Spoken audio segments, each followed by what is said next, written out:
আমার আলাদিন অতিক্রান্ত হয়েছে একটি মাস। ইরাম আর ইজানের উপর হামলার মামলায় প্রধান আসামি বখতিয়ারের লাশ উদ্ধার হওয়ার পর মামলাটির তদন্ত স্থগিত করা হয়েছে। উপরন্তু বখতিয়ারের পরিবারের পক্ষ থেকে হত্যা মামলার দায়ের করা হয়েছে। কিন্তু সেসব আলাদিনের বিপক্ষে নয়। পুলিশের তদন্তে আপাতত রাজনৈতিক কারণে হত্যাগুলো হয়েছে এমনটা উঠে এসেছে। বখতিয়ার এবং তার সাঙ্গপাঙ্গ সকলেই ক্ষমতাসীন দলের রাজনীতি করে। তাই এই নিয়ে জলঘোলা না করে ধামাচাপা দেয়া হয়েছে। যদিও সাইবানকে এর মাঝে অহেতুক টানার প্রচেষ্টা কম হয়নি, তবে পর্যাপ্ত প্রমাণের অভাবে সবকিছু কাটাতে পেরেছে সে। এত কিছু অবশ্য ইরাম অবধি সে পৌঁছাতে দেয়নি একবারের জন্যেও। সত্যি কথাটুকু জানিয়েছে, রাজনীতির মারপ্যাঁচের কারণে ইরাম তাকে এসব বিষয়ে আর জড়াতে নিষেধ করে দিয়েছে। তবে আজও একটা উত্তর মেলাতে পারো না সাইবান। সত্যি কি বখতিয়ার আর তার ছেলেপেলেদের কোনো রাজনৈতিক কারণে খুন করা হয়েছে? কাকতালীয় ঘটনা নাকি পরিকল্পিত প্রতিশোধ? ইরামের পক্ষে প্রতিশোধ নেবে এমন কে আছে সে ছাড়া? সাইবান ভেবে পায় না। এই ১ মাসে জীবনযাপনে খুব বেশি পরিবর্তন আসেনি। ইরাম নিজের সমস্ত মনোযোগ স্থাপন করেছে কম্পিউটার ক্লাসে। দুপুরে ক্লাস করে এসে রাতে ল্যাপটপে কাজ করে। সঙ্গে সারাটাক্ষণ ইজানকে সামলানোর দায়িত্ব তো আছেই। ইজানের বয়স ৫ মাসের বেশি এখন। আজকাল ছেলেকে বসতে শেখাচ্ছে ইরাম। নিয়ম করে প্র্যাকটিস করায় সে, তবে নিজে থেকে কয়েক সেকেন্ডের বেশি বসে থাকতে পারে না ইজান। ঢলে পড়ে যায়। এতটুকুতেই সন্তুষ্ট জননী। সাইবানও শেষ কয়েকদিন ধরে নিজের কাজ নিয়ে ব্যস্ত ছিল। ২টো গানের কম্পোজিং এর অফার এসেছে, একটা আবার দেশের বেশ নামকরা ব্র্যান্ড। তাছাড়া সামনে বেশ বড় একটি শো আছে তার। পুরাতন একটা ক্লাসমেটের ভাইয়ের বিয়ে, সেটার ব্যাচেলর পার্টি শো বরিশাল সিটিতে। এর মধ্যেই সব ধরনের প্রস্তুতি শেষ সাইবানের। গানের কাজগুলো এর ফাঁকে ফাঁকে করবে ভেবে রেখেছে। খুব শীঘ্রই তাকে ঢাকা ছাড়তে হবে।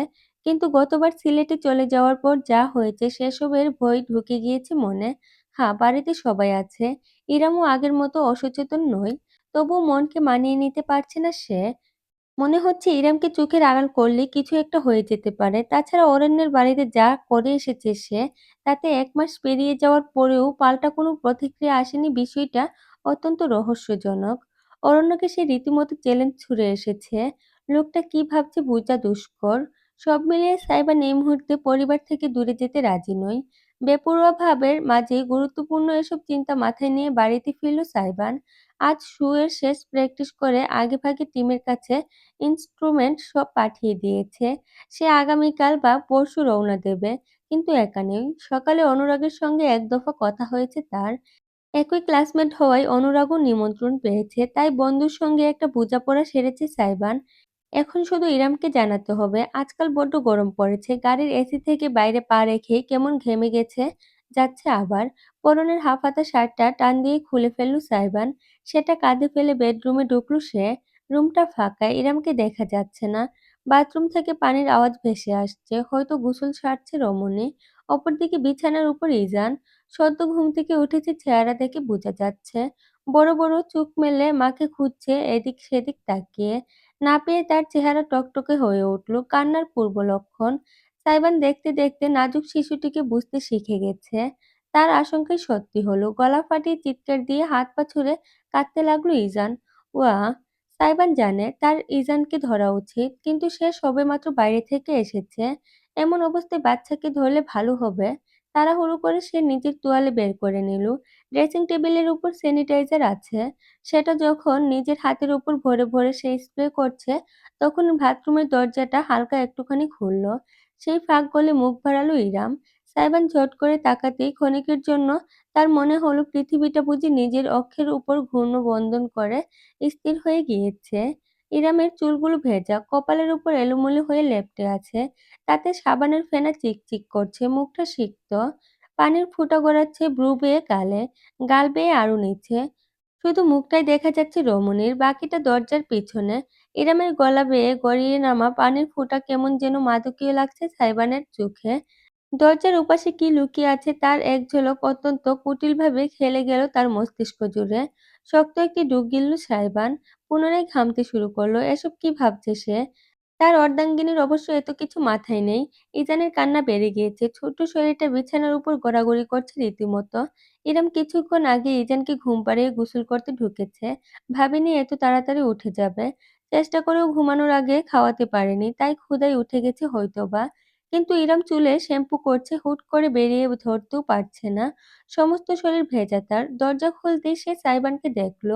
কেমন আহাম্মকের মতন দাঁড়িয়ে ডেব ডেব করে তার দিকেই তাকিয়ে আছে। ইরাম নিজেকে নিয়ন্ত্রণ করার আগেই তার মুখ ফসকে আপনা থেকে বেরিয়ে গেল, "এই পুটলার আব্বু, পুটলাকে একটু ধরো তো।" বাক্যটা বুঝি সাইবানের মাথায় ঘুরতা খেয়ে ফিরে গেল। চোখজোড়া বড় বড় হয়ে গেল তার। ফ্যাল করে চেয়ে রইল সে ইরামের দিকে। ইয়াউ এইসব শব্দ আমি কিভাবে পড়বো? বাচ্চা কান্নার আওয়াজ। ইজানের কান্না আরো জোরে প্রতিধ্বনিত হচ্ছে, অথচ সাইবানের খেয়াল নেই। তার জগৎ ওখানেই থমকে গিয়েছে। কানে শুধু বেজে চলেছে দুটো শব্দ, "পুটলার আব্বু।" ক ক কি বললেন? জীবনে বোধহয় প্রথমবারের মতন তুতলালো সাইবান। রুদ্ধশ্বাস হয়ে দেখে যাচ্ছে সে অর্ধাঙ্গিনীকে। ইরম সাইবানের চেহারার অভিব্যক্তি লক্ষ্য করে খানিকটা ঘাবড়ে গেল। অজান্তেই ভেজা গালে লালিমা ফুটল তার। ও কান্না করছে, "একটু ধরো, আমি ৫ মিনিটে আসছি।" এটুকু বলে ঠাস করে বাথরুমের দরজা আটকে দিল ইরাম। সাইবান গর্দবের মতন ওখানেই দাঁড়িয়ে রইল কয়েক সেকেন্ড। নিঃশ্বাস অবধি নিল না। হাতে লেগে থাকা স্যানিটাইজার হাওয়ায় মিলিয়ে গেল। অথচ হেলদোল হলো না তার। আনমনে বিড়বিড় করল সে, পুটলার আব্বু, আ হাত পা ছুড়ে বিছানায় লাফিয়ে উঠল ইজান। নিজের ঘুর থেকে বেরোলো সাইবান। পা দুটো টলে উঠল তার। হুট করে কার্পেটের উপর ফসকে গিয়ে ধপাস করে একটা আছাড় খেল সে। তবে এবার চিৎপটাং হয়ে পড়েনি। বিছানার পাশে চেপে ধরায় শুধু হাঁটুর উপর বসে পড়ল। পরক্ষণেই হেঁচড়া পাছড়ে উঠে পড়ল। বিছানায় ছটফট করতে থাকা ইজানকে অবশেষে সাবধানে কোলে তুলে নিল সে। নিজের খোলা বুকে চেপে ধরে নার্সারি গ্লাইডারে হেলান দিয়ে বসল। উষ্ণ ত্বকের সংস্পর্শে আসতেই ইজানের কান্না কিছুটা কমে এলো। ফুঁফাতে সাইবানকে দেখল সে। ড্রয়ার থেকে নরম কাপড় তুলে ছেলের মুখ মুছতে মুছতে সাইবান বলল, "তোর আম্মুর আমার উপর একটুও দয়া নেই। সিগারেট আমাকে শেষ করার আগেই তোর আম্মু আমায় শেষ করে দেবে রে পুটলা।" ইজান কি বুঝল সেই জানে। দন্তহীন মাড়ির মাঝখানে সাইবানের তর্জনীর আঙুলটা চেপে ধরল অযথাই। তীর্যক হাসল সাইবান। ছোট্ট শরীরটাকে বুকের উপর তুলে দুহাতে ধরে গালে গাল ঘষল। "দাঁত নেই তাতেই কামড়ে কুল পাচ্ছিস না। দাঁত উঠলে আর কথা হবে না। শুধু কোদালের মতন কোপাবি। আয়।" কান্না পুরোপুরি থেমে গিয়েছে ইজানের, তবে ছটফটানি কমেনি। সাইবানের বুকের উপর লেপ্টে গিয়ে মুখ এদিক সেদিক করে সে কি যেন খুঁজতে লাগলো। প্রথমটাই বুঝতে পারল না সাইবান। মাথা নিচু করে চেয়ে পুতলার কাণ্ড দেখে গেল। তার বুকে মুখ ঘষছে ইজান আর সমানে শব্দ করে যাচ্ছে, "ও ইয়াবা।" সাইবার নিজের বিশাল ২ হাতের বাঁধনে ইজানের নরম টুকটুকে শরীরটাকে স্থির রাখতে পারল না। ঘসতে সে সাইবানের বুকের একপাশে গিয়ে পৌঁছালো। মাথায় সতর্ক ঘণ্টা বেজে উঠল সাইবানের। ইজান মুখ ঘষানো আগেই লাফ দিয়ে উঠল সে। হাত ঠেলে একেবারে দূরে সরিয়ে হাওয়ার মাঝে ঝুলিয়ে ধরল ছোট্ট শরীরটাকে। ইজান মুখ বসানোর আগেই লাফ দিয়ে উঠল। হাত ঠেলে একেবারে দূরে সরিয়ে হাওয়ার মাঝে ঝুলিয়ে ধরল ছোট্ট শরীরটাকে। ওরে পাখনা, বাপের সম্পত্তিতে নজর, ছি! ওই! ইজান ২ হাত বাড়িয়ে পা ছুড়তে লাগলো। সাইবানের বুকে যাবেই সে। জিভ বের করে বারবার তাকালো বুকে, তারপর পিতার মুখের দিকে। এক মুহূর্তের জন্য সত্যি লজ্জা লাগলো সাইবানের। পরক্ষণেই খিলখিল করে হেসে ফেলল সে। মধুর হাসি। ইজানকে উপড়ে তুলে নিজের কপালের সঙ্গে কপাল ঠেকিয়ে সে প্রফুল্ল কণ্ঠে জানালো, "তুই যে সোনার খনি খুঁজছিস সেটা আমার কাছে নেই রে বাপ। তোর কাছেও নেই। আমরা ফকিন্নি বেটা জাত। আয় উই। আমার খনি আছে ঠিকই, কিন্তু সোনা নেই। এই দিক দিয়ে শুধু তোর আম্মুই সোনায় সুহাগা।"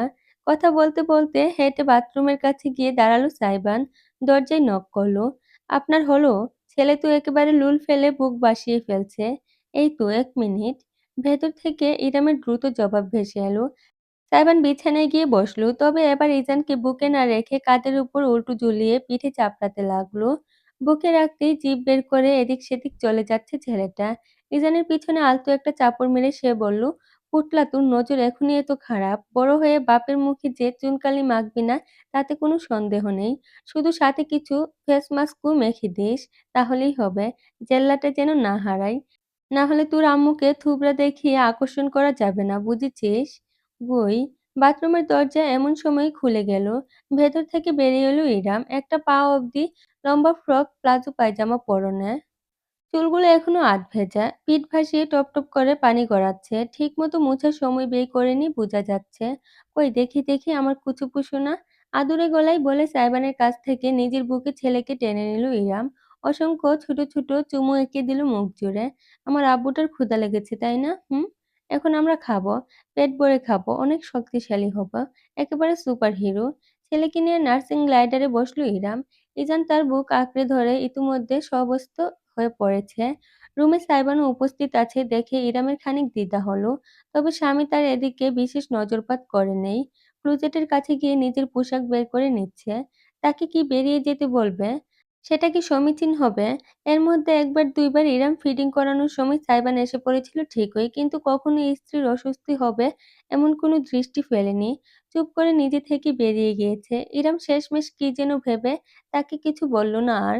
পাশ থেকে নিজের ওড়নাটা তুলে গায়ে জড়িয়ে ইজানকে ঢেকে দিল। নিঃশব্দে খাওয়াতে শুরু করলো। ধীরে ধীরে সোফাটা দুলতে লাগলো। সাইবান নীরবে গোসল সেরে পরার জন্য টি-শার্ট, ট্রাউজার বের করে ঘুরে দাঁড়ালো। আনমনেই তার চোখজোড়া অদূরে ইরামের উপর গিয়ে পড়ল। তালে তালে দুলতে দুলতে ছেলেকে খাওয়াচ্ছে সে। ওড়নার বাইরে ইজানের ছোট্ট একটা হাত বেরিয়ে আছে, মুঠ করে রেখেছে বাচ্চাটা। ইরাম চোখ বুজে ছেলেকে অতি যত্নে ধরে রেখেছে। বাইরে থেকে সূর্যের সোনালি আলো এসে উভয়ের অবয়বের প্রতিফলিত হচ্ছে দারুণভাবে। দৃশ্যটা এতটা মনোমুগ্ধকর যে সাইবার নিজের দৃষ্টি ফেরাতে পারল না। নিষ্পলক চেয়ে থাকল সে। ইরামের কপালে লেপ্টে থাকা আধ ভেজা চুল, সেই চুলের গুড়া বেয়ে গড়িয়ে নামা ফোঁটায় ফোঁটায় পানি সাইবানের বুকে অদ্ভুতভাবে এক জ্বর ধরল। সমস্ত মস্তিষ্ক জুড়ে ওঠার আগে পায়ে পায়ে এগিয়ে গেল সে। দুলতে থাকা সোফাটার পিছনে গিয়ে দাঁড়ালো। ভেজা চুলে বেশিক্ষণ থাকলে ঠান্ডা লাগবে। সাইবানের কণ্ঠস্বরটা এতটা নরম শোনালো যে সে নিজেই খানিক অবাক হয়ে গেল। ইরামের চোখ খুলে গেল। মাথা তুলে সে খানিক বিস্মিত হয়ে তাকালো স্বামীর মুখপানে। সূর্যের আলোর খেলায় ওই মুখটা কেমন যেন স্নিগ্ধ লাগছে। তাতে সবসময় খেলা করা দুষ্টামির ভাবটা নেই। আছে শুধু একরাশ মুগ্ধতা। ইরাম বুকের মাঝে কেমন একটা উষ্ণতা অনুভব করলো। তাড়াহুড়ো করে গোসল সেরেছি। ঠিকমতো মোছার সময় পাইনি আজ। বোধহয় ভাগ্য চেয়েছিল আজ দায়িত্বটা আপনার হাজবেন্ডের কাঁধে পড়ুক। নিজের তোয়ালেটা তুলে আলতোভাবে ইরামের মাথায় ছুঁয়ে দিল সাইবান। পিছন থেকে ঝুঁকে এসে কানে ফিসফিস করে বলল, relax and let me, my precious. Iram সোফায় হেলান দিল সম্পূর্ণ। ইজানকে সাবধানে যত্ন করে ধরে রাখলো আড়ালে। সাইবান স্ত্রীর বাধ্যতায় তৃপ্ত হয়ে ধীরে ধীরে ভেজা চুলগুলো মুছে নিতে লাগলো। তোয়ালের আলতো চাপে শুষে নিল পানির ফোঁটা। সোফার হালকা দুলুনি, ইরামের আয়েশি সমর্পণ, স্বর্ণাভ আলোর খেলা আর অত্যন্ত মৃদু শব্দ তুলে নিজের খাবারের দুনিয়ায় ব্যস্ত থাকা ইজান। সাইবান জানে না এর বেশি কোনো কিছু তার আর চাই কিনা। তবে কি এটাই জীবন, এটাই সংসার, এটাই কি নারীর টান, মমতার বন্ধন? অজান্তেই চোখে ইরামের অত্যন্ত কাছে এসে পড়ল সাইবান। তোয়ালেতে চুল মুছতে মুছতে অপর হাতে অর্ধাঙ্গিনীর কপালের পাশে লেপ্টে থাকা চুলগুলোর গুছা গুছিয়ে আনল সে। আঙ্গুল কাঁপল তার। সঙ্গে ইরামের শরীরও। একটা সুঘ্রাণ নাকে ঠেকল সাইবানের। কোনো একটা ফুলের সুবাস, মিষ্টি স্নিগ্ধ মায়াবী। অর্ধাঙ্গিনীর শরীরের সেই সুবাস তাকে মাতোয়ারা করে তুলছে। ভেজা চুলের মোহনীয় সুঘ্রাণ সাইবানের সমস্ত সত্তাকে কেমন পাগল পাগল করে তুলল। হাত স্থির হয়ে থেমে গেল। অজান্তে আঙ্গুল চেপে বসল ইরামের কানের নিচের নরম ত্বকে। হৃদস্পন্দন বেড়ে গেল সাইবানের। ইরামের অবয়বের লেপ্টে থাকা ঘ্রাণ, তার গলার ধার ঘেঁষে মুক্তোর দানার মতন গড়িয়ে নামা এক ফোঁটা পানির প্রবাহ। আধভেজা চুলের ভাঁজে ভাঁজে লুকিয়ে থাকা সুগন্ধ সাইবানের শান্ত বুকে অশান্তির ঝড় তুলল। শক্ত একটি ডুব গেল সে। আরো কাছে ঝুঁকে ইরামের চুলের মাঝে মুখ ডুবিয়ে ফেলল। পুটলার আব্বু ডেকেছেন আমায়। ফিসফিস করল সে। ইরাম প্রথমটাই জমে গেল। সাইবানের তপ্ত শ্বাস ছুঁয়ে গেছে তার ঘাড়। শরীর জুড়ে শিহরণ খেলে গেল তার। অজান্তে মাথা কাত করে ফেলল সে। আলতো আছে জবাব দিল, বার্থ সার্টিফিকেটে ছেলের বাবার নাম আলাদিন তো তুমিই লিখিয়েছ। মৃদু হাসল সাইবান, আবেশে জড়ানো এক মধুর হাসি। সো রাইট, আলাদিনের চেরাগ বলে কথা। কেন যেন নিজেকে রোখা সম্ভব হলো না। ঝুঁকে সাইবান হঠাৎ করে ইরামের কানের নিচে নিজের ঠোঁট বসিয়ে দিল। গাঢ় এক চুমু খেল সেখানে। ইরাম কেঁপে উঠল। আলা। বাকিটুকু উচ্চারণ করতে পারল না সে। সাইবান তোয়ালে ফেলে তার ঘাড়ে হাত জড়িয়ে উন্মুক্ত কাঁধ জুড়ে ছোট ছোট চুমু বসাতে লাগলো সারি বেঁধে। ত্বকে নাক ছুঁয়ে ইরামের গায়ের সুবাস গ্রহণ করে সে আবেশমাখা গলায় বলল, এই smells so good my precious. Like, like what? Like mine.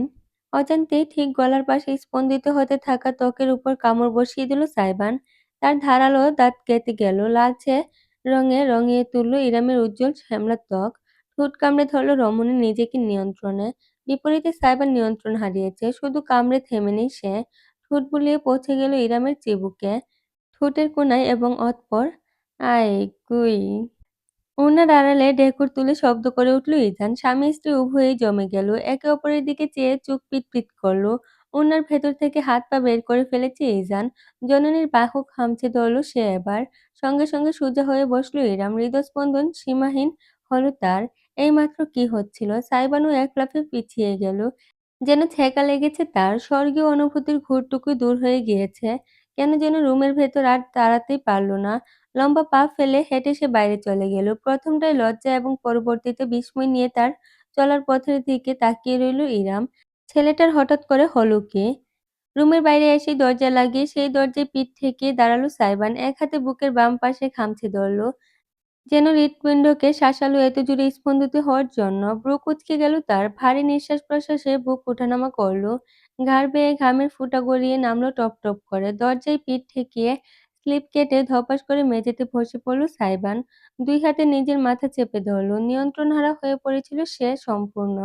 যদি মুহূর্তটি শুধুমাত্র আর কয়েক সেকেন্ড দীর্ঘ হতো, তবে সাইবান নিজের সকল ধৈর্যের সীমানা পেরিয়ে যেত। ফিরে আসা সম্ভব হতো না। গুঙ্গিয়ে উঠল সে। মাথার চুল টেনে আপন মনে নিজেকে ধমকালো। ডেম ইট সাইবান। পরদিন সুগন্ধা আজ বেশ সকাল সকালই উঠে গিয়েছে। আজকে নাস্তার বিশেষ ঝামেলা নেই, কারণ গতকাল বাড়িতে বিরিয়ানি রান্না হয়েছিল।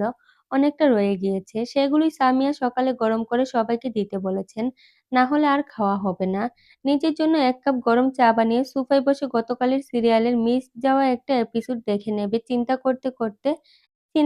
করতে হলে এলো সুগন্ধা।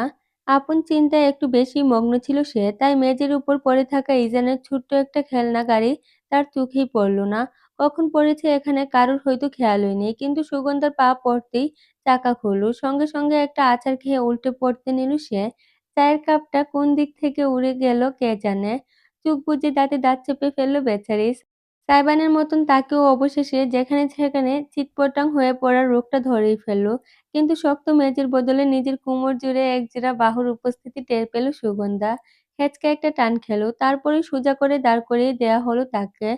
বুক ধড়ফড় করল মেয়ের। ঝট করে চোখ মেলে তাকালো। দৃশ্যটা চোখে পড়ল অবশেষে। দণ্ডায়মান এক পুরুষ। চেহারা উজ্জ্বল নয়, আবার শ্যামলাও নয়, মাঝামাঝি কিছু একটা। ধারালো চিবুকে শুষ্ক খোঁচা খোঁচা দাড়ির রেখা। চোখে রিমলেস চশমা। এলোমেলো হয়ে থাকা উস্কো-খুস্কো চুল কপালে নুইয়ে আছে। শরীর পাতলা, তাতে অফ হোয়াইট বর্ণের স্যুট জড়ানো। সুগন্ধার হাতের চায়ের কাপ ভাঙচুর হয়েছে মেঝেতে। তরল চা টুকু ছিটকে পড়েছে পুরুষটির স্যুটে। কেমন একটা জঘন্য কালচে দাগ হয়ে গিয়েছে। অথচ পুরুষটির দৃষ্টি যথেষ্ট নরম। একে চেনে সুগন্ধা। এই বাড়িতে আসার পর থেকে বহুবার দেখেছে, কিন্তু কোনোদিন এমন সামনাসামনি আসা হয়নি।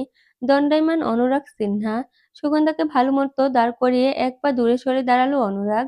মোলায়েম গলায় জিজ্ঞেস করল, ঠিক আছো? ব্যথা পেয়েছো কোথাও? জোরে জোরে মাথা নাড়ল সুগন্ধা। বুকের ভেতর এখনো দৌড়াচ্ছে তার হৃৎপিণ্ড। খানিকটা আতঙ্ক এবং অনেকখানি লজ্জা নিয়ে সে তাকালো অনুরাগের দিকে। আপনার জামায় চা পইড়া গেছে। আমি সরি। It's okay.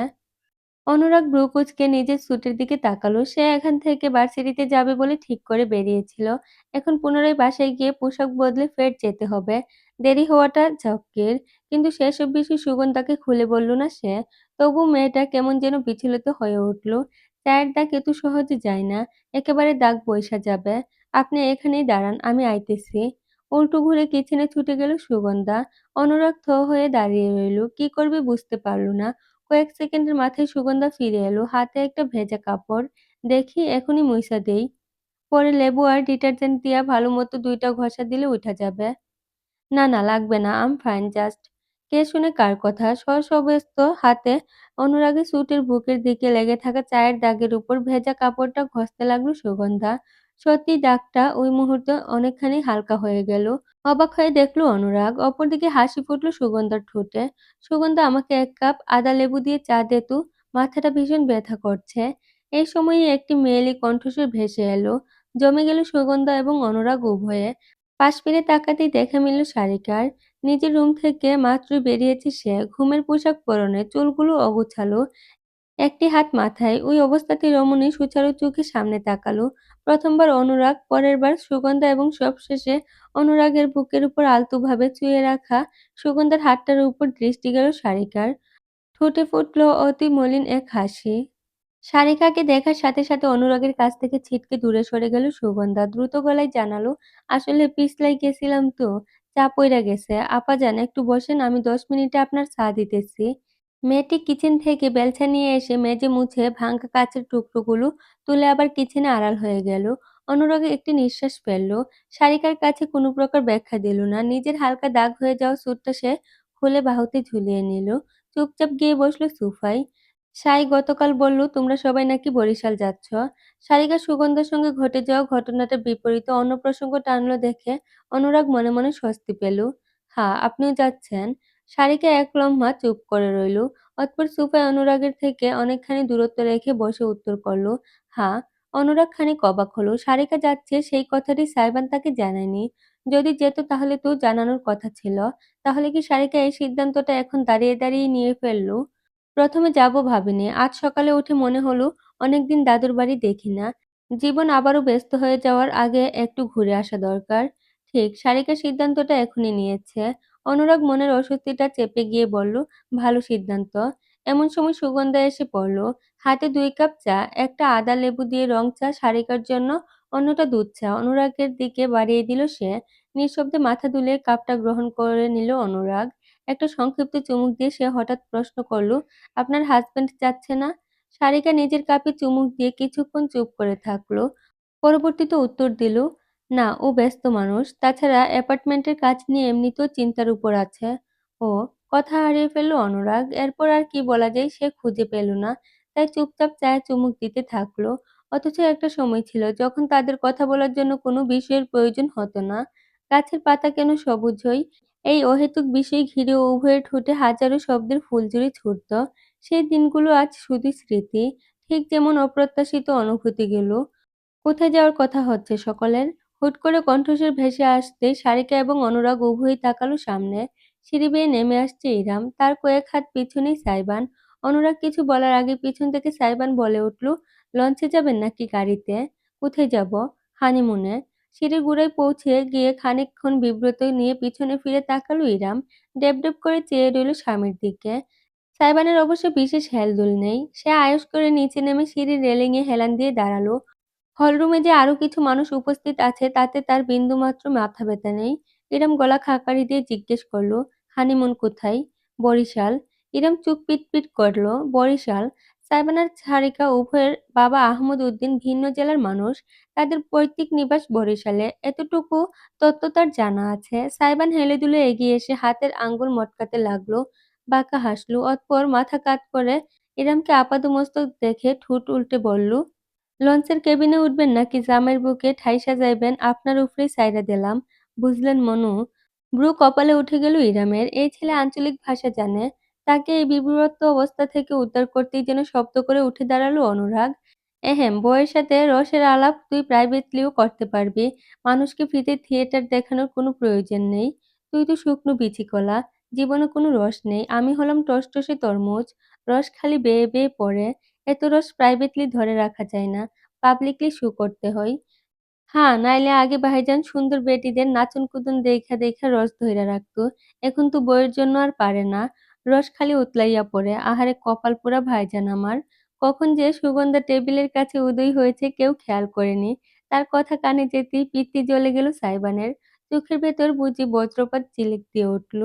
জরিনার আম্মা সকিনা, তোর মাথায় আজকাল চুল একটু বেশিই গজিয়ে গিয়েছে। আয় কয়টা ছিঁড়ে কমিয়ে দেই। শয়তান হাত বাড়িয়ে সুগন্ধার লম্বা বেনুনি পেঁচিয়ে দিল সাইবান। অট্টহাসি হাসতে হাসতে সুগন্ধা ঝটকা দিয়ে উঠল। আরে ভাইজানের ইঞ্জিনে পেট্রোল ঢাইলা দিলাম নাকি? ইঞ্জিন শালি তোর পিঠের উপর ভাঙবো আমি। তুই যে সিরিয়ালের ধলা ধলা নায়কদের ট্রিটমেন্ট করে গড়া ফেক বডি দেখে মুখে লালা জড়া সেটা বলে অপমান করতে গেলেই মানুষ বলবে নারী নির্যাতন। ফর ইউর কাইন্ড ইনফরমেশন, ওগুলো সিরিয়াল না, কোরিয়ান ড্রামা। তোর কোরিয়ান ড্রামায় কুস্তির খেতায় আগুন। থাকে বাংলাদেশে, লুল ফালায় কোরিয়ানে। ২ দিনের নমুনা লুডোস্টে কই রামেন। ওই দাঁড়া তুই সেমরি। সাইবান এবং সুগন্ধা দুজনেই কিচেনে আড়াল হয়ে গেল। ভেতর থেকে ধূপধাপ ধামুর-দুমুর ঝনঝন বাসন-কোসনের আওয়াজ আসতে লাগলো। কুরুক্ষেত্র বেঁধেছে তাতে কোনো সন্দেহ নেই। ইরম কপালে হাত দিয়ে একটি দীর্ঘশ্বাস ফেলল। এদের কাণ্ডকারখানা দেখা মুশকিল। হুট করেই পেছন থেকে অনুরাগের হাসির শব্দ ভেসে এলো। ঘুরে তাকালো ইরাম। অনুরাগ বেশ প্রফুল্ল হয়েই হাসছে। হাসলে তার এক গালে ছোট্ট একটা টুল পড়ে। নিজের খালি হয়ে যাওয়া কাপটা পাশের টেবিলে রেখে দিয়ে অনুরাগ বলল, "মেয়েটা তো বেশ মজার। আমি দেখে আসছি। কিচেনটা না আবার দুজন মিলে দস্যিয়ে ফেলে। শেষে সামিয়া আন্টি আমায় ধরবে।" অনুরাগ শার্টের হাতটা গুটাতে কিচেনে চলে গেল। ইরাম জানে না কেন তার চোখে গিয়ে পড়ল সোফায় চুপটি করে বসে থাকা সারিকার উপর। এতক্ষণ অপলক হয়ে অনুরাগকে দেখছিল সে, চোখে অদ্ভুত এক বিষণ্ণতা নিয়ে। ইরাম তাকাতেই সারিকা দ্রুত উঠে পড়ল। নিজের রুমের দিকে হাঁটা দিল, কিন্তু হঠাৎ ইরাম ঠান্ডা গলায় ডেকে উঠল, "সারিকা!" থমকালো রমণী, মাথা কাত করে ঘুরে তাকালো। ইরাম শান্ত গলায় বলল, "একটা কথা সবসময় মাথায় রেখো। তুমি এখন বিবাহিত, তোমার একজন দায়িত্ববান স্বামী আছে।" সারিকা সম্পূর্ণ ঘুরে দাঁড়ালো এবার। তার চেহারায় রাগ ফুটল, ভ্রুজোড়া কুঁচকে গেল। হনহন করে এগিয়ে এসে ইরামের মুখোমুখি দাঁড়ালো সে। গম্ভীর গলায় বলে বসল, "what do you think you are?" "I'm nobody," উত্তর করল ইরাম। পিছিয়ে গেল না, সামান্য একটু ঝুঁকে সারিকার চোখে চোখ মিলিয়ে জানালো, অতীত অনুভূতি থাকাটা দোষের নয়, কিন্তু এক সম্পর্কের বাঁধনে থেকে অন্য সম্পর্কের স্বপ্নে বিভোর থাকাটা অন্যায়। অন্যায়টা না নিজের সাথে করুন, না তো মিশির ভাইয়ার সাথে। পাকা হাসি ফুটল সারিকার ঠোঁটে। "আপনি নিজেকে খুবই বড় কিছু মনে করেন, তাই না? তবে বয়স বাড়লেই যে বুদ্ধি বাড়ে না সেটার প্রমাণ আপনি নিজেই। আমার ব্যক্তিগত বিষয়ে নাক গলানোর আগে ভেবে দেখবেন আপনার নাকটার ক্ষমতা কতটুকু। যে গল্প আপনি জানেন না সে গল্প নিয়ে মন্তব্য করতে আসবেন না।" আর দাঁড়ালো না সারিকা। উল্টো ঘুরে হনহন করে হেঁটে দৃষ্টির সীমার আড়াল হয়ে গেল। ইরাম কিছু বলল না, স্থির চেয়ে রইল মেয়েটার চলে যাওয়ার পথের দিকে। পরদিন বিকালবেলা আয়নার সামনে দাঁড়িয়ে দ্রুত তৈরি হয়ে নিচ্ছে ইরাম। একটা লাল সালোয়ার কামিজ পরনে তার, চুলগুলো বেণি পাকিয়ে একপাশে ঝুলিয়ে নিয়েছে। শেষমেশ সাইবানের কথা ফেলতে পারেনি সে, সত্যিই বরিশাল যাওয়ার জন্য রাজি হয়েছে। এতে কিছুদিন কম্পিউটার ক্লাস মিস যাবে, তবে আসার কথা আগামী ২-৩ দিন কাইসানের অনুপস্থিতির জন্য ক্লাস একটা করেই হবে। সেক্ষেত্রে ইরাম কাকতালীয়ভাবে ছোট একটা ছুটি পেয়ে গিয়েছে, তাই আর বিশেষ গড়িমসি করেনি। তাছাড়া এটা রীতিমতো একটা পারিবারিক ট্রিপে পরিণত হয়ে গিয়েছে। সারিকা যাচ্ছে তাদের সাথে। আজ সকালে হুট করে সাইবান সুগন্ধাকেও ব্যাগ গুছাতে বলেছে, হয়তো ইজানের দেখভালের কথা চিন্তা করে। অপরদিকে অনুরাগও যাচ্ছে তাদের সাথে। সবাই মিলিত হওয়ায় শেষমেশ নদীপথকেই বাছাই করা হয়েছে। ইরামও মানা করেনি। তার কখনো লঞ্চ, নৌকা, স্পিডবোট এই ধরনের বাহনগুলোতে চড়া হয়নি। এটা তাই একটা ভিন্ন অভিজ্ঞতা হবে বলেই তার বিশ্বাস। যদিও নদী তার কিছুটা ভয় লাগে, তবে সকলের উত্তেজনা ও উৎসাহের কথা চিন্তা করে আর মানা করেনি সে। ইজানকে এর মধ্যেই খাইয়ে প্রস্তুত করে দিয়েছে সে। কিছুক্ষণ আগেই ছেলেকে নিয়ে নিচে নেমে গিয়েছে সাইবান। ইরামও দ্রুত কুচকাচ শেষ করে বেরিয়ে এলো। সত্যি বলতে তার নিজেরও একটু উদ্দীপনা কাজ করছে। ইজানকে নিয়ে এই প্রথম বেড়াতে যাওয়ার মতন কোনো ব্যবস্থা। উপরন্তু বিয়ের পর সাইবানের সাথে প্রথম যাত্রা। সবকিছুতেই একদম প্রথম অনুভূতি। সিঁড়ি বেয়ে নিচে নামতেই দৃশ্যটা চোখে পড়ল ইরামের। সাইবান ইজানকে বেবি কেয়ারের সেট করে দিচ্ছে। একপাশে দাঁড়িয়ে সামিয়া নাতির প্রয়োজনীয় জিনিসপত্র ছোট ব্যাগটাতে হাতিয়ে দেখছেন সব নেয়া হয়েছে কিনা। সঙ্গে জননীর আদেশও চলছে, খবরদার লঞ্চের ছাদে উঠে অহেতুক বসে থাকবি না, সাথে বাবু আছে। বাবুর গায়ে যেন এক ফোঁটা ঠান্ডা বাতাসও না লাগে। একেবারে প্রয়োজন ছাড়া কেবিনের বাইরে বের হওয়ার দরকার নেই। আর ইরামের দিকে খেয়াল রাখবি। সুগন্ধাকেও আমি পই করে সব বলে দিয়েছি। তোরা দুজন পুরুষ, মেয়েদের চোখে রাখবি একেবারে। ব্রু, চিল। তোমার ছেলে ৫ বছরের বাচ্চা না যে এভাবে উপদেশের লিস্ট ধরিয়ে দিচ্ছ। এক বাচ্চার বাপ আমি, একটু তো সম্মান করো। সঙ্গে সামিয়া সাইবানের কান চেপে ধরল। আউচ! Sorry Bru. ১০ বাচ্চা পয়দা করলেও আমার কাছে তুই ৫ বছরের বাচ্চাই থাকবি ব্রু। আরেকটা কানমোলা খেতে চাস ব্রু? মম, আমার সম্মান নিয়ে এভাবে ছিনিমিনি খেলার অপরাধে তোমায় ড্যাডের মনের ঘরে নির্বাসনে দেওয়া উচিত। যাক, অবশেষে মধুর ডাকটা বেরিয়েছে আমার ব্রুর মুখ থেকে। "শোন রে, ছোট পুতলার বাপ, বড় পুতলা। তোর ড্যাডের মনের ঘরের প্রয়োজন নেই আমার, বুঝেছিস? মমের ক্ষমতা আছে নিজের ঘর নিজের তৈরি করে নেয়ার। You know?" "Yes, I know, slay queen. Just don't kick dad's asses when I am not here to watch the fun." Iram নিজের জায়গায় দাঁড়িয়ে মনোমুগ্ধের ন্যায় তাকিয়ে দেখল। যতবার স্বামী আর সাইবানকে সে একসাথে দেখতে পায়, ততবার কেন যেন তার তাকিয়ে থাকতে ইচ্ছে হয়। মা-ছেলের মাঝে এমনও সহজ সম্পর্ক হতে পারে। এই জুটিকে না দেখলে ইরম হয়তো কোনোদিন সম্পূর্ণরূপে বিশ্বাস করতে পারত না। এই যে আমার মেয়েটা এসে পড়েছে, মাশাআল্লাহ, একেবারে লাল টুকটুকে পরী। সামিয়া কখন তার দিকে ঘুরে তাকিয়েছে ইরা টেরও পায়নি। খানিকটা লজ্জা পেয়ে গেল সে মন্তব্যে। এগিয়ে গেল সামনে। সামিয়ার ২ হাত ধরে বলল, "বাড়িতে করিম চাচা ছাড়া কেউ থাকবে না। আম্মু নিজের যত্ন নিও।" "হ্যাঁ জানি, তুমি ডাক্তার।" অনেক ব্যস্ততা, মানুষের জীবন রক্ষার মহৎ দায়িত্ব তোমার কাঁধে। তবে সেই দায়িত্ব পালনের জন্য তো তোমাকে আগে নিজেকে সুস্থ রাখতে হবে, তাই না? দেখেছো, এভাবে মায়ের জন্য চিন্তা করতে হয়। এই যে বড় পুটলা, বউকে দেখেও তো কিছু শিখতে পারিস। চোখ উল্টালো সাইবান। মানুষের আলগা পিরিত দেখলে গা জ্বলে। সাইবানের বাহুতে চাপড় বসালো সামিয়া। তাতে মাকে জিভ দেখিয়ে ভেংচি কেটে বেবি ক্যারিয়ার হাতে তুলে নিয়ে ইরামের দিকে ফিরল সাইবান। এই যে এবার বেরোবেন নাকি লঞ্চ থেকে আপনাকে আমন্ত্রণ করে স্পেশাল ইনভাইটেশন কার্ড পাঠাতে হবে।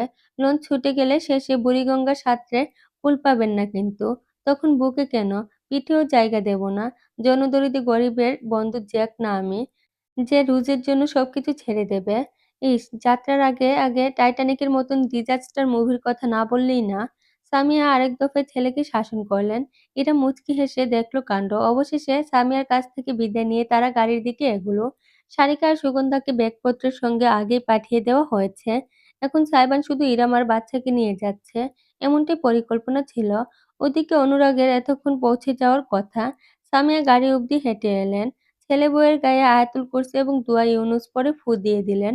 গাড়িটা যখন বাড়ির সীমানা পেরিয়ে বাইরে বেরিয়ে গেল, তখন সামিয়া দরজায় দাঁড়িয়ে একরাশ আশা এবং ক্ষীণ আশঙ্কা নিয়ে চেয়ে রইলেন। মায়ের মনে এমনই হয়তো, শোকের সময় চিন্তারা ঘিরে ধরে। সদরঘাটের ভিড়ে ঢোকার পর ইরামের সত্যি মনে হলো ভিন্ন এক জগতে এসে পড়েছে সে। বিশাল প্যাসেজ দিয়ে ঘাটের সঙ্গে টার্মিনালের সংযোগ করা, নিচে বুড়িগঙ্গার পাড়। টিভিতে দেখেছে সে ঈদের সময় এখানে পা রাখার মতন জায়গাও পাওয়া যায় না। এখন অবশ্য মানুষ তুলনামূলক কম। দূর থেকে বিভিন্ন লঞ্চের সাইরেনের আওয়াজ ভেসে আসছে, সঙ্গে হকার আর কুলিদের কলরব। সাইবান সামনে সামনে হাঁটছে। এক হাতে বেবি ক্যারিয়ারে থাকা ইজান, অন্য হাতে ইজানের নিত্য প্রয়োজনীয় জিনিসের ব্যাগ। ইরাম সাহায্যের জন্য ছেলেকে নয়তো ব্যাগকে ধরতে চেয়েছিল। সাইবান সাফ মানা করে দিয়েছে, এখানে নাকি বেশ চুরি হয়। ক্ষণে ক্ষণে পিছনে ঘুরে ইরামকে দেখছে সে।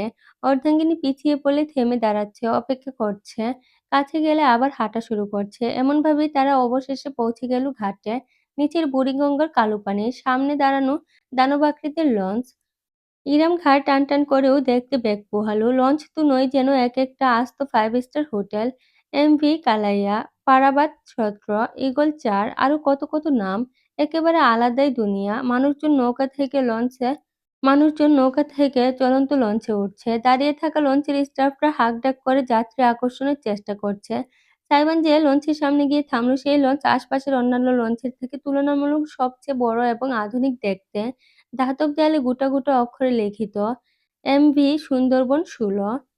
একটা কাঠের পাটাতন দিয়ে ঘাট আর লঞ্চের সঙ্গে পথ তৈরি করা হয়েছে, যেন যাত্রীরা ভেতরে প্রবেশ করতে পারে। দুজন স্টাফ দাঁড়িয়ে আছে আমন্ত্রণের উদ্দেশ্যে। ইরাম থামলো। তখনই অন্য একটা লঞ্চ এসে পাশে ঘাট দেয়ায় এত জোরে গোটা ঘাট কেঁপে উঠল। সে রমণী একটুর জন্য ভারসাম্য হারিয়ে ফেলল। সাইবান পাশে থাকে ধরে ফেলল। সাবধানে, লঞ্চ ঘাট দেওয়ার সময় ধাক্কা লাগে। সেটা তুমি আগে বলবে না আমায়? Fine, sorry. দেখি এবার উঠুন আপনি, আমি পিছনে আসছি পুটলাকে নিয়ে। ইরম দীর্ঘ প্রশ্বাস টেনে সামনে তাকালো। দুনিয়ার যত লঞ্চ দুর্ঘটনার কাছে তার এখনই কেন স্মরণ হতে হবে? কি আশ্চর্য! যেহেতু নদী-নালা এবং এই ধরনের জায়গায় আগে আসা হয়নি, সেহেতু ইরাম আবিষ্কার করছে, সুযোগ পায়নি এসবে হালকা ভয় আছে তার। বিশাল লঞ্চের দিকে তাকাতেই কেমন বুক কাঁপছে তার।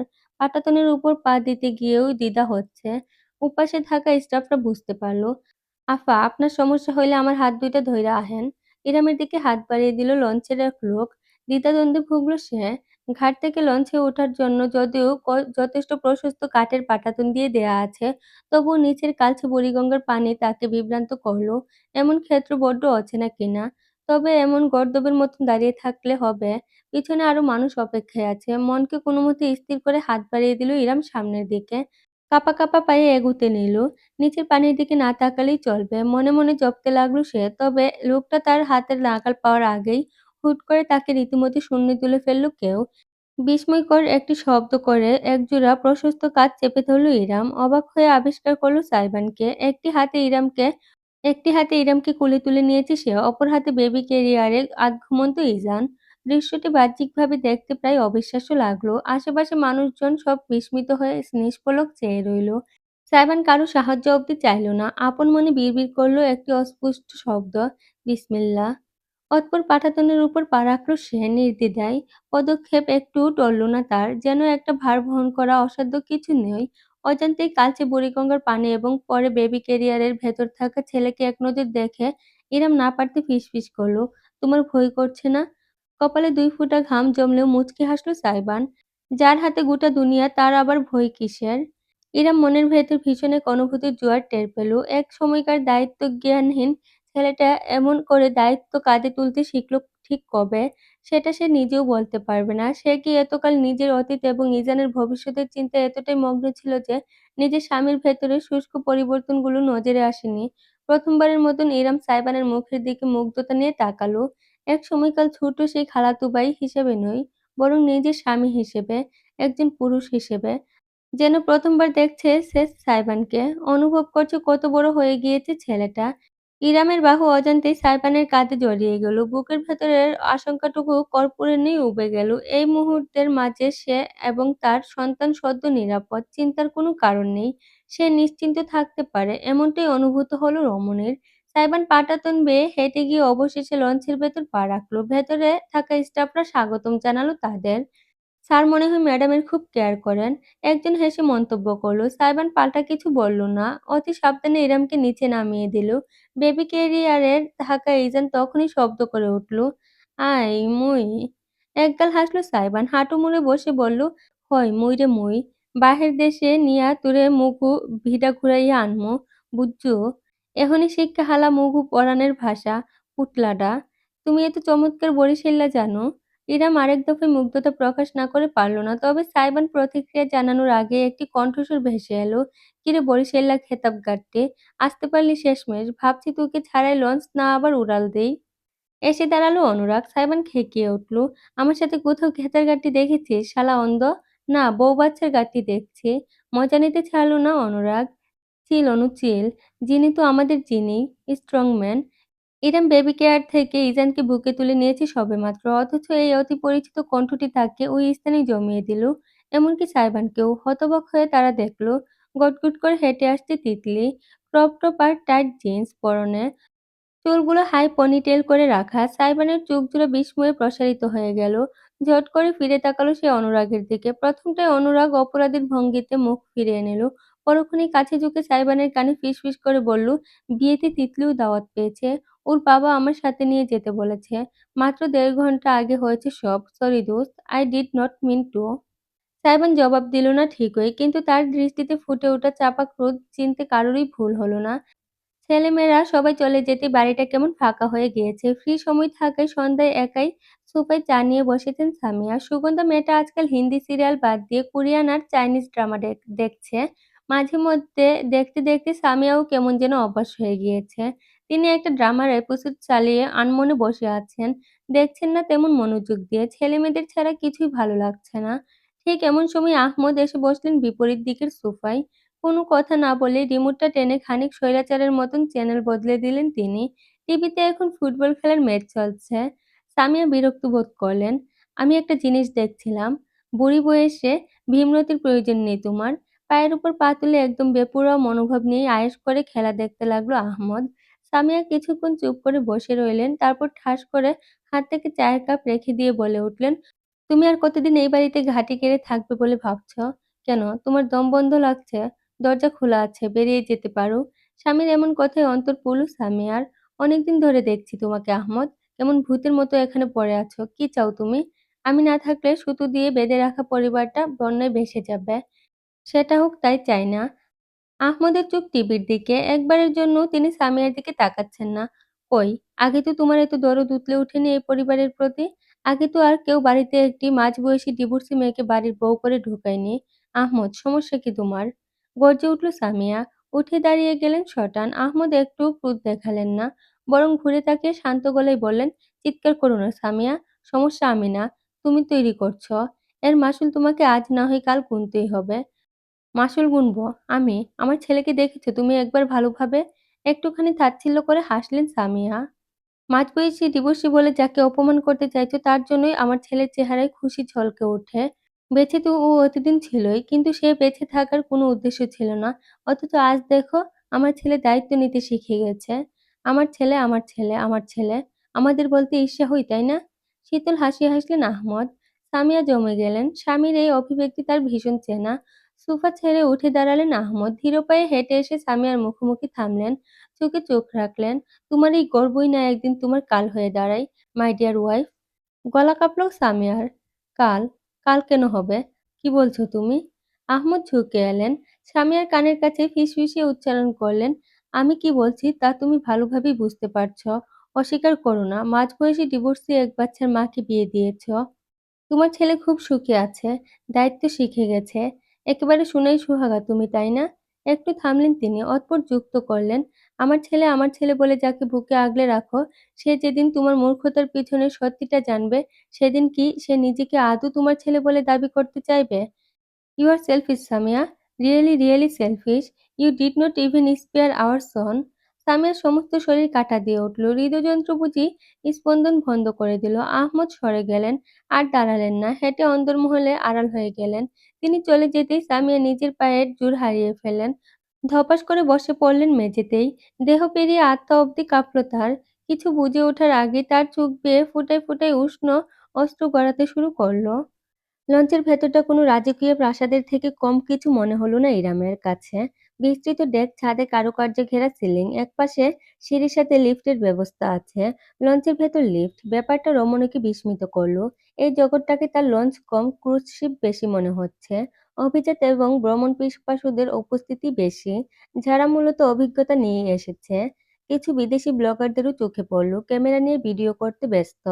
ইরামদের একজন স্টাফ সসম্মানে লিফটে করে তৃতীয় তলায় নিয়ে গেল। এখানে ভিআইপি কেবিন এরিয়া, খানিকটা রেসিডেন্সিয়াল হোটেলের মতন ব্যবস্থা। একপাশে গ্লাস দিয়ে ঘেরা বারান্দার মতন জায়গা, সেখানে বসার জন্য সোফা দেওয়া। কেউ কেউ ইতিমধ্যে জায়গা করে নিয়েছে নদীর দৃশ্য উপভোগ করার জন্য। সাইবান দুটো কেবিন নিয়েছিল, একটা ভিআইপি ফ্যামিলি কেবিন, অন্যটা রয়্যাল কেবিন। রয়্যালটা দোতলায়, সিঁড়ি বেয়ে উপরে উঠলে আরেকটা বিছানা আছে, তাই সেখানে অনুরাগ, সারিকা, সুগন্ধা এবং তিতলির থাকার ব্যবস্থা হলো। অপরদিকে ইরাম, সাইবান আর ইজান তিনজন উঠল ফ্যামিলি কেবিনে। ফ্যামিলি কেবিনটা একেবারে হোটেলের রুমের মাস্টার সুইটের মতন। ঢুকতেই বসার জন্য সোফা সেট এবং টিভির ব্যবস্থা রয়েছে। একপাশে বারান্দার কাছে বিছানা। বারান্দা থেকে আবার নদীর দৃশ্য স্পষ্ট দেখা যায়। আলমারি, ফ্রিজের মতন বেশ কিছু আসবাব আছে। ইরাম ইজানকে নিয়ে বিছানায় বসতে বসতে সাইবানের সাথে ব্যাগপত্র আলমারিতে তুলে রাখলো। ইজান এর মধ্যেই ঘুমে ঢুলুঢুলু হয়ে পড়েছে প্রায়। ইরাম ছেলেকে বুকে নিয়ে পায়চারি করতে লাগলো। আয় আয় চাঁদ মামা, টিপ দিয়ে যা, চাঁদের কপালে চাঁদ, টিপ দিয়ে যা। ইরামের মৃদু কণ্ঠের ঘুমপাড়ানি গান সাইবানের কানে যেতেই সে পকেটে দুই হাত গুজে হেলে দুলে এগিয়ে এলো। চোখের সামনে দৃশ্য দেখতে দেখতে বলল, আরে লঞ্চে এসব গানের ভ্যালু আছে? কি সব গান গাচ্ছেন? চাঁদের কপালে চাঁদ টিপ দেবে কেন? সতীন কেউ সহ্য করে কেউ?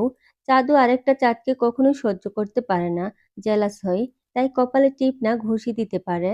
ইরাম একটা দীর্ঘশ্বাস গোপন করলো।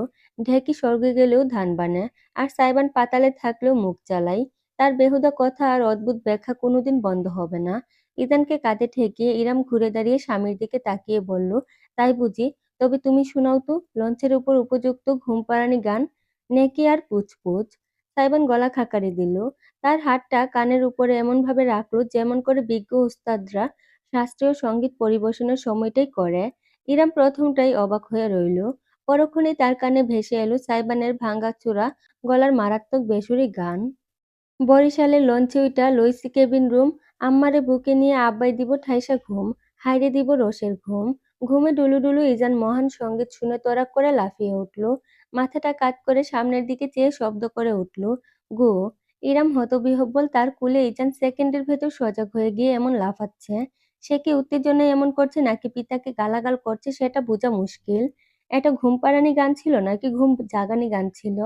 ত্যক্ত হলো ইরাম। তবে অজান্তেই তার ঠোঁটে ছোট একটা হাসির উৎপত্তি ঘটল। এদিকে ইজানকে ধরে রাখা যাচ্ছে না, কিলবিল করছে কই মাছের মতন। সাইবান এগিয়ে এসে ছেলেকে কোলে তুলে নিল। ওই যে জানতাম বাপের রোমান্সের কথা শুনলেই তুই একটা না একটা বাগড়া দিবি। এত বজ্জাত জীবনে দুইটা দেখিনি আমি। বলি তোর কি বড় ভাই হওয়ার কোনো ইচ্ছে নেই? আশা আকাঙ্ক্ষা নেই নাকি? কেবিনে এক ঘুম দিবি, ঢাকা টু বরিশাল গিয়ে একেবারে চোখ খুলবি, তা না বাপের বুকে সাপটাসাপটি করতে হবে তোর। বাপের মতন হয়েছে না, বজ্জাত তো হবেই। চোখ উল্টে মন্তব্য করলো ইরাম। তারপর উল্টো ঘুরে গিয়ে বিছানায় বসলো। সাইবা নিজানকে একেবারে কাঁধের উপর তুলে পিছন বরাবর একটা চাপড় দিয়ে বলল, যাই হোক না কেন, হানিমুনকে বেবিমুন না করলেই হলো। ইরম ব্রো তুলল সাইবানের উদ্দেশ্যে। কি হানিমুন হানিমুন লাগিয়ে রেখেছ? তুমি কাজে যাচ্ছ, আমরা বাকিরা ঘুরতে যাচ্ছি। এর মধ্যে হানিমুন শব্দটা এলোই বা কি করে? এটা কিভাবে হানিমুন হয়? বাঁকা হাসলো সাইবান, চকচকে চোখে জানালো, রাত হোক, লঞ্চ যখন মাঝপদ্মার উথাল-পাতাল ঢেউ দুলবে, তখন আমি ব্যক্তিগতভাবে আপনাকে বুঝিয়ে দেব হানি আর মুন দুটোই কিভাবে হয়। চোখ টিপ দিল সে এমন কুটিলভাবে যে ইরাম একটি শক্ত ঢোক গিলল। সাইবান কেবিনে দাঁড়িয়ে থাকলো না। পুতলা যখন উঠেই পড়েছে ওকে একটু ঘুরিয়ে আনছি। চুপটি করে কেবিনে বসুন। জরিনার আম্মা সকিনা তার লেটেস্ট চিং চাং চিং মুভিজ নিয়ে এই এলো বলে। আপনার সাথে দেখতে। আয় ওই গো, গাইগুইয়ের দিন শেষ। এবার সোজা আব্বা ডাকা শিখবি। বল, আ ব বা, আব্বা, আ গো। ধুরু বেটা, হাগু হবে তোর ডিএনএ দানবীর। আমি আব্বা, রিয়েল আব্বা। ছেলেকে নিয়ে খুনসুটি করতে করতে কেবিনের বাইরে চলে গেল সাইবান। বেশ কিছুক্ষণ পর লঞ্চ ছেড়েছে, প্রায় ঘন্টাখানেক হয়ে গিয়েছে। রাত নেমে এসেছে চারপাশে। শীতল বাতাসের তীব্র ঝাপটা আসছে করিডোরে দাঁড়ালেই। অদূরে ঝাপসা শহরে বাতি দেখা যাচ্ছে। আর কিছুক্ষণ বাদে তাও মিলিয়ে যাবে। রয়ে যাবে শুধু তারা ভরা আকাশ এবং নদীর কলকল ঢেউ। ভিআইপি এরিয়ায় সকলের বসার জন্য আলাদা ব্যবস্থা করা আছে। সোফা সেট রাখা, মাঝখানে ছোট ছোট টেবিল। এখান থেকে বাইরের নদীর দৃশ্য স্পষ্ট উপভোগ করা যায়। এই মুহূর্তে অনুরাগ এবং তিতলি ছাড়া কেউ নেই আশেপাশে। ক্যান্টিন থেকে বেশ কয়েকটা ক্যান এনার্জি ড্রিঙ্ক কিনে এনেছে অনুরাগ। সেগুলো টেবিলের উপর একটা হাতে তুলে ছিপি খুলতে না খুলতেই হঠাৎ করে তিতলি বলে উঠল, এই অনু চল, দুটো শট হয়ে যাক। তিতলির হঠাৎ কথায় অনুরাগ খানিক চমকে উঠল। মাথা কাত করে তাকালো। কি বলছিস তুই? বাঁকা হেসে রমণী নিজের পকেটের ভেতর ঠেসে রাখা একটা ছোট বোতল বের করে দিল। কালচে বোতলে চকচকে লেভেল। অনুরাগের ভ্রু উঁচু হয়ে উঠল বিস্ময়ে। তুই লঞ্চে এসব এনেছিস? তিতলির চোখ উল্টালো। ও কামন, মজা করতে এসেছি তো করবো না? কিন্তু এসব কি এলাউড? Who cares? তিতলি বোতলের ছিপিটা কামড়ে খুলল। গোলাকৃতির বস্তুটা দেখতে খানিকটা ছোট্ট কাপের মতন। সেটা দিয়ে কিছুটা তরল ঢেলে অনুরাগের দিকে বাড়িয়ে দিল তিতলি। অনুরাগ খানিকটা বিব্রত হয়ে গ্রহণ করল। বোতলটা তুলে নিজের মুখে খানিকটা ঢেলে দিল রমণী। তারপরেই মাথা ঝাঁকিয়ে খিলখিল করে হেসে উঠল। এটা খাসা মাল। অনুরাগ নিজের হাতে ছিপিতে খানিক দ্বিধা নিয়ে হালকা করে একটা চুমুক দিল। ঝাঁজ একটু বেশি, সরাসরি মুখে দেওয়া উচিত হয়নি। সে খানিকটা এনার্জি ড্রিঙ্ক ঢেলে আবার চুমুক দিল। তিতলি বিনা দ্বিধায় আরো বেশ খানিকটা গলায় ঢেলে দিল। আফনান আর নীরবকে মিস করছে। ওরা থাকলে জাস্ট জমে ক্ষীর হয়ে যেত।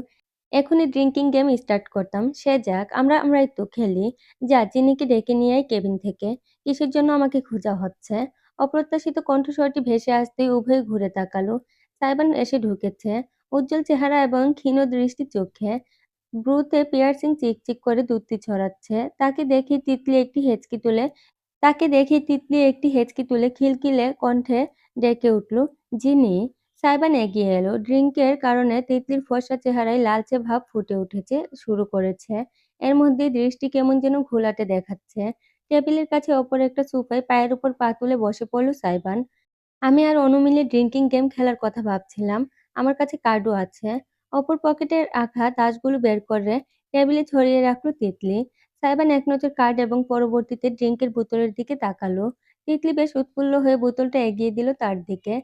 কিন্তু সাইবান মাথা নাড়ল। জার্নি করতে এসেছিস, এসব ছাড়াও এনজয় করার অনেক উপায় আছে। বলে নিজের পকেট হতে সিগারেট আর লাইটার বের করে নিল সাইবান। তিতলি আর অনুরাগ একে অপরের দিকে তাকালো। বন্ধুর মাঝে শুষ্ক পরিবর্তনটুকু কারোরই নজরে এড়াল না। সিগারেট ধরিয়ে হেলান দিয়ে বসে অদূরে নদীর দিকে চেয়ে রইল সাইবান। অন্ধকার ঘন কালো ছাড়া কিছু চোখে পড়ছে না। শুধু ঠান্ডা বাতাসটুকু টের পাওয়া যাচ্ছে। তামাটে ধোঁয়া ছাড়লো সে বাতাসে। তারপর হঠাৎ ঠান্ডা গলায় বলে উঠল, সত্যি করে বলতো তিতলি, তোর কি আমার ওয়াইফের সাথে বাইরে কোথাও দেখা হয়েছিল? ভ্রু তুলল তিতলি। এমন প্রশ্ন আশা করেনি সে। অনুরাগ দুজনের মাঝে হস্তক্ষেপ করল না। নিজের এনার্জি ড্রিঙ্কসের ক্যানে চুমুক দিয়ে সতর্ক দৃষ্টিতে দেখতে লাগলো শুধু। তিতলি খানিক হেসে উপস্থিত সামাল দিয়ে হাত বাড়িয়ে দিল। সাইবানের ঠোঁটে গুজে রাখা সিগারেটটা নিজের হাতে নিল। হঠাৎ এমন প্রশ্ন কেন করছিস? দেখা হলেও বড় আপুকে সালাম কালাম আমি ঠিকই দেই। হা হা হা।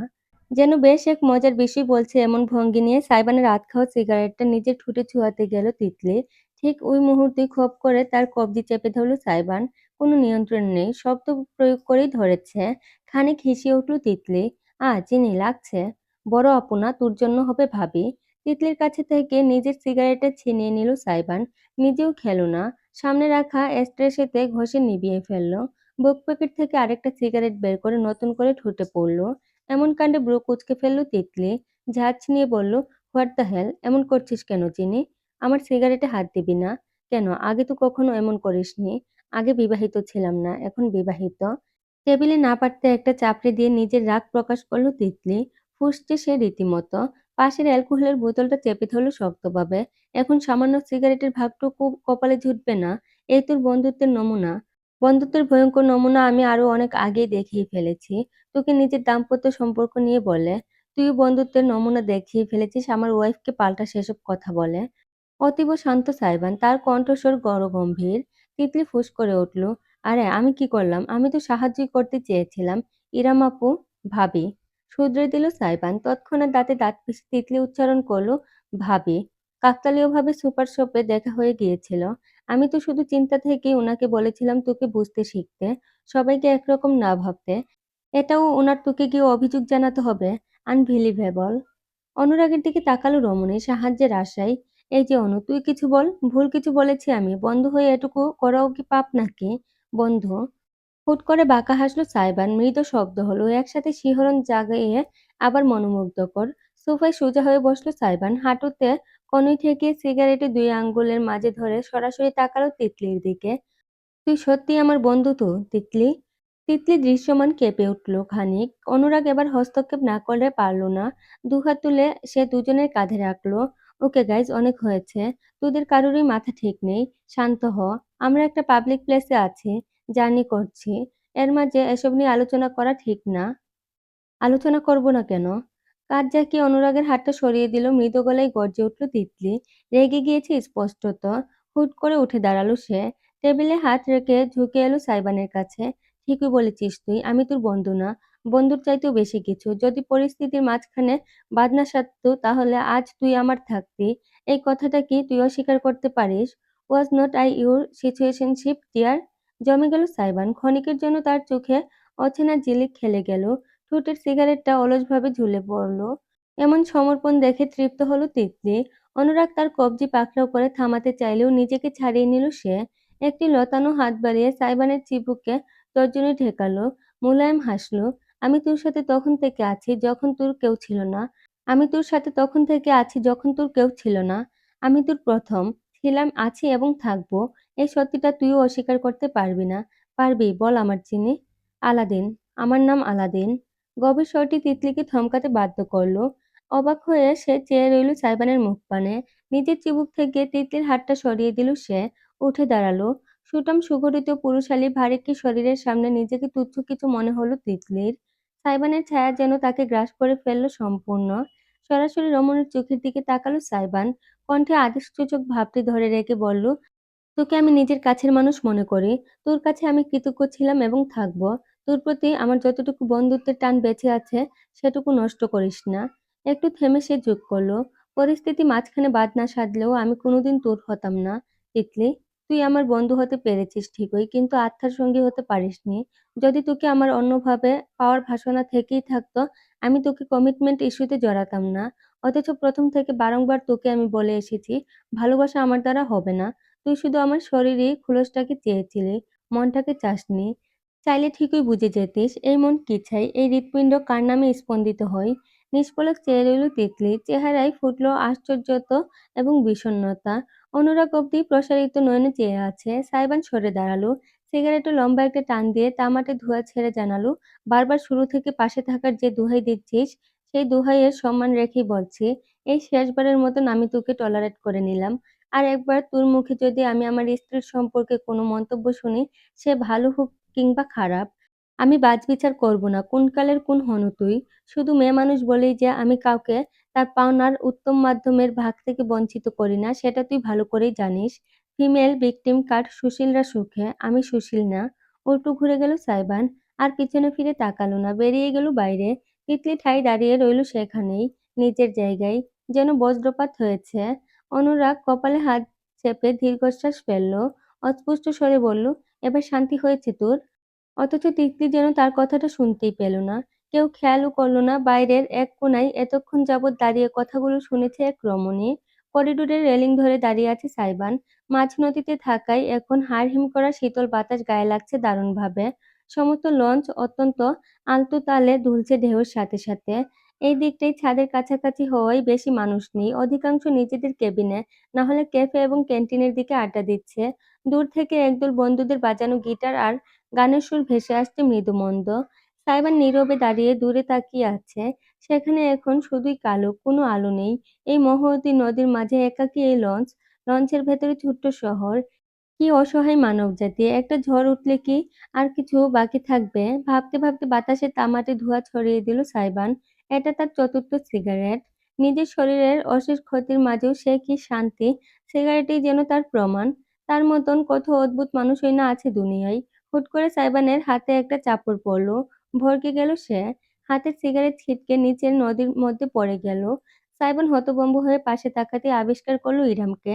আম খাও, জাম খাও, ভাত খাও, বিরিয়ানি খাও, সিগারেটই কেন খেতে হবে?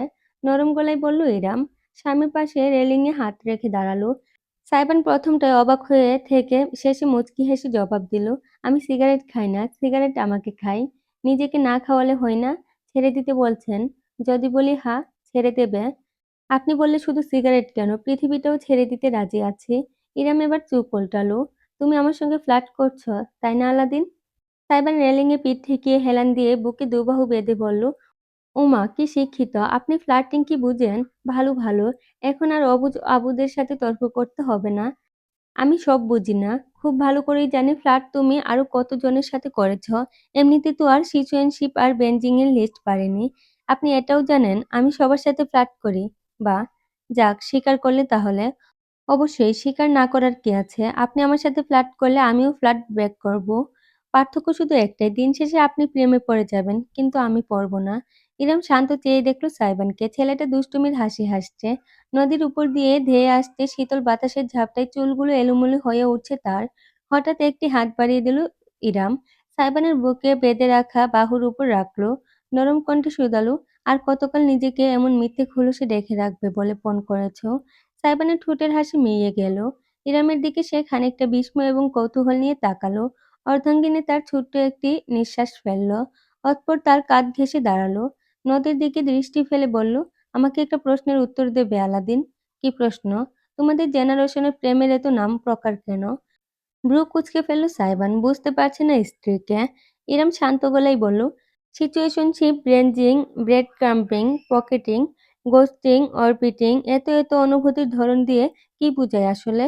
এবার সত্যি সাইবান ভীষণ রকমের অবাক হলো। ইরাম এত কিছু জানলো কি করে? সে তো কয়েকটা ছাড়া অন্যগুলো কখনো ব্যবহারও করেনি। তবে কি নিজে নিজে জেনেছে? কখনো ভেবে দেখেছো এটা আসলে বৈধভাবে চিটিং করা নয়তো?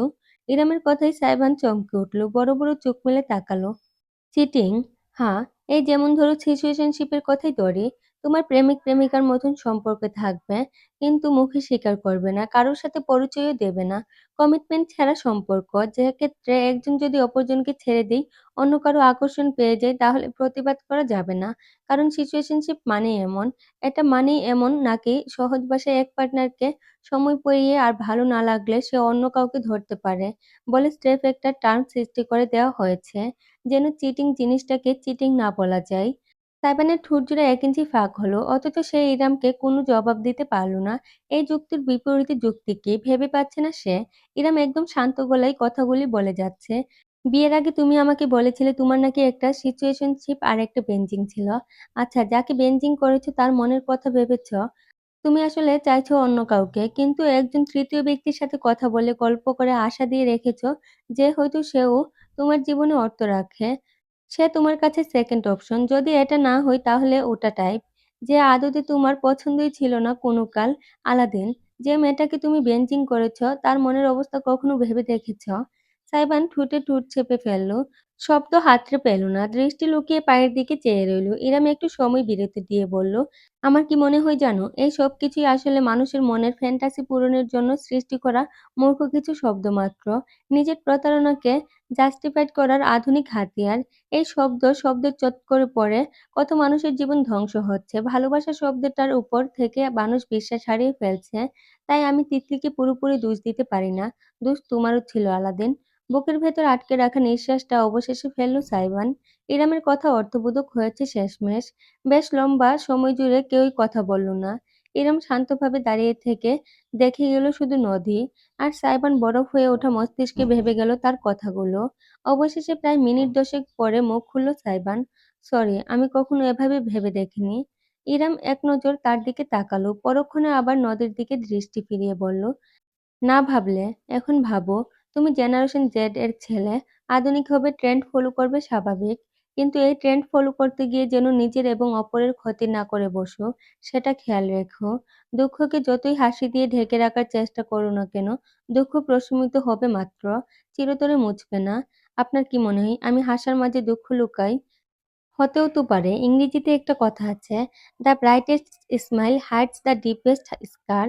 সাইবানের হৃদস্পন্দন ক্ষণিকের জন্য সত্যিই থেমে গেল। ইরামের পাশে দাঁড়িয়ে তার মনে হলো যেন এই রমণী তার শরীর ভেদ করে সরাসরি অন্তর পড়ে ফেলছে।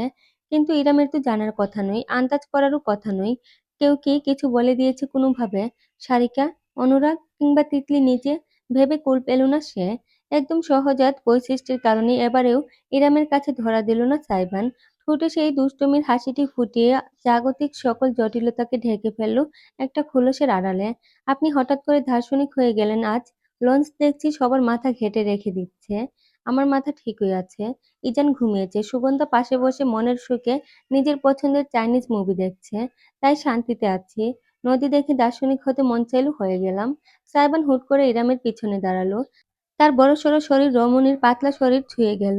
শক্তিশালী দুই বাহু পিছন থেকে ইরামের কোমর জড়িয়ে ধরল।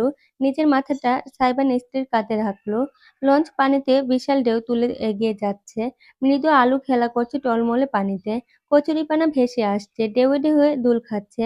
সেদিকে তাকিয়ে সাইবান কোমল গলায় ব্যক্ত করল, আমি অনেক রকচটা, জানেন তো। যাদের আপন ভাবি তাদের সাথে কিছু হলে সইতে পারি না। মাঝে মাঝে মনে হয় আমার ভেতর বোধহয় কোনো অশরীরী ভাস করে। চরম বিপদের সময় হুট করে বেরিয়ে আসে। চাইলেও তখন নিজেকে রুখতে পারি না। আমার কথা না হয় আপনাদের কথা। আমাকে নাকি তখন দেখতে ভূতের মতো লাগে। এভাবে জড়িয়ে ধরে ইরাম খানিকটা বিব্রত হলো বটে, তবে স্বামীকে সরিয়ে দিল না। মাথাটা পিছনে হেলিয়ে সাইবানের বুকে ঠেকিয়ে চুপটি করে শুনে গেল। আমি নিজের রাগ নিয়ন্ত্রণ করতে পারি না। ঠিক তেমনি দায়িত্বের বেড়াজাল বইতে পারি না। আমার সবসময় মনে হয় জীবন, পরিবার, সংসার, দায়িত্ব বিষয়গুলো আমার জন্য না। দম বন্ধ লাগে নিজেকে এমনভাবে কল্পনা করতে গেলে। অথচ আপনি আসার পর সবটা কেন যেন বদলে গেছে। বদলে গেল কিভাবে? ইরম প্রশ্ন করল। সাইবার মৃদু হেসে তার গালে নাক ঘষে জানালো, উত্তরটা না হয় আমার মনের মাঝেই থাক। আজ শুধু আপনাকে এটুকুই বলতে চাই, ইরাম আপু, আপনার ভয়, আপনার আশঙ্কা সবকিছুই আমি ইদানিং বুঝতে শিখেছি। তাই আশ্বাস জানাতে চাচ্ছি, I am really serious about our relationship. এক লহমার জন্য থমকে গেল রমণী। মাথা সামান্য কাত করে জ্বলজ্বলে দৃষ্টিতে দেখল সাইবানের মুখটাকে। এতটা কাছ থেকে সবকিছুই যেন স্বপ্নের সৌন্দর্যে ঘেরা। সাইবান ঝুঁকে তার নাকে নিজের নাক ছুঁয়ে দিয়ে বলল, আমাকে দেখতে হয়তো উগান্ডার প্রাণী মনে হয়। একটা বাউন্ডুলে দায়িত্বজ্ঞানহীন ছেলে। চাল নেই, চুল নেই, সারাদিন ডিজিগিরি করে বেড়াই। মারামারিতে 64 পা এগিয়ে, গুন্ডাদের মতন ব্রুর মাঝে রিং ঝোলে। But you should know I am trying. I will try to be a better husband to you. I will try to be a better father to my baby boy. আমি চাই আপনি একটুখানি জানুন, একটুখানি বুঝুন। আমি আপনার সেই ছোট খালাতো ভাইটা নই। আপনি কি এখনো আমাকে ভাইয়ের মতোই দেখেন, ইরাম আপু? একদৃষ্টে চেয়ে রইল ইরাম, পরক্ষণে উত্তর করল, আমি তোমাকে কিসের মতো দেখি তা আমি নিজেই জানি না। সাইবানের চেহারা খানিক ঝুলে পড়ল। ইরাম নিজের কোমরের চারপাশে জড়ানো তার হাতের ওপর নিজের হাতটা রাখল। মৃদু হেসে বলল, কিন্তু তোমাকে এত ভাবতে দেখে আমি সত্যি অবাক হলাম। শুরুতে যে ছেলে এই বিয়ে থেকে 500 হাত দূরে ভেগেছে, সে এখন আমায় বলছে সে চেষ্টা করছে একজন ভালো স্বামী আর বাবা হওয়ার। ভালো টালু বেশি ফেলেছ নাকি? কথাটা এরম খোঁচা দিয়ে মজা নিয়েই বলেছিল। অথচ সাইবান দুই বাহু তার সমস্ত শরীরের সজোরে চেপে ধরল। তার ঘাড়ে মুখ ডুবিয়ে সাইবান ফিসফিস করে শুধালো, যদি বলি ভালোবাসি, তবে বিশ্বাস করবেন? ইরা অজান্তেই সামান্য শিউরে উঠল।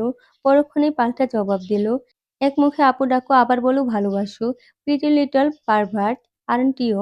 খিলখিল করে হাসলো সাইবান। তার তপ্ত শ্বাস ছুঁয়ে গেল ইরামের ত্বক। মনে হলো প্রত্যেক লোম বুঝি দাঁড়িয়ে গিয়েছে শিহরণে। আমার আপু ডাকে খুব সমস্যা হচ্ছে নাকি আপনার? লজ্জা পেয়ে গেল ইরাম।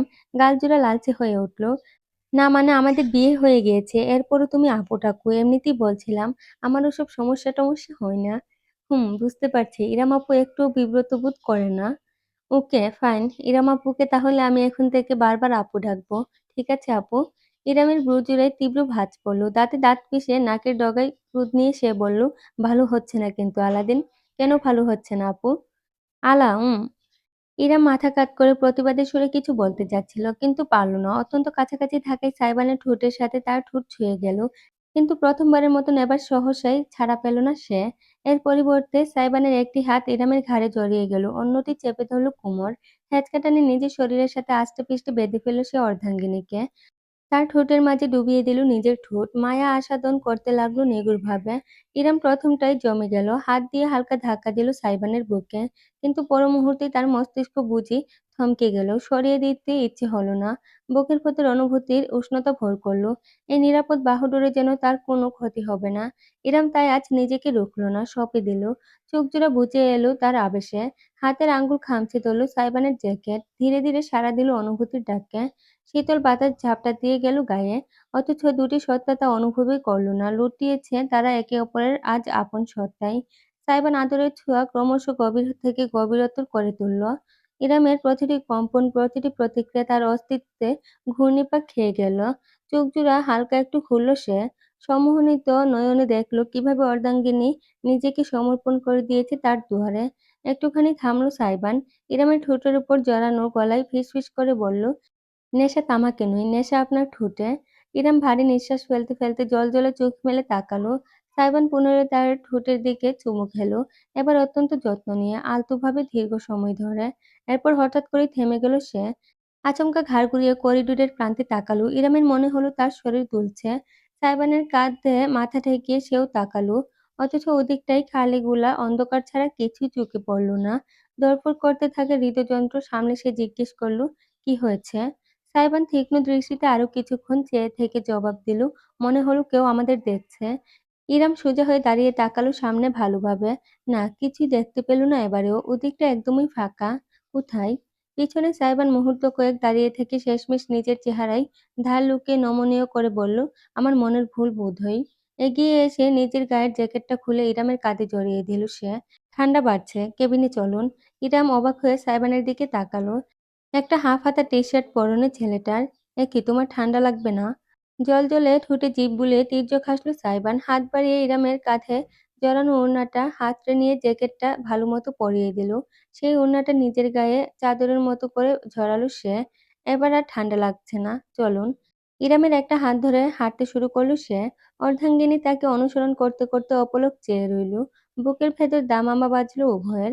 হিমশীতল বাতাসও তাদের শরীরের উত্তাপ প্রশমিত করতে পারল না।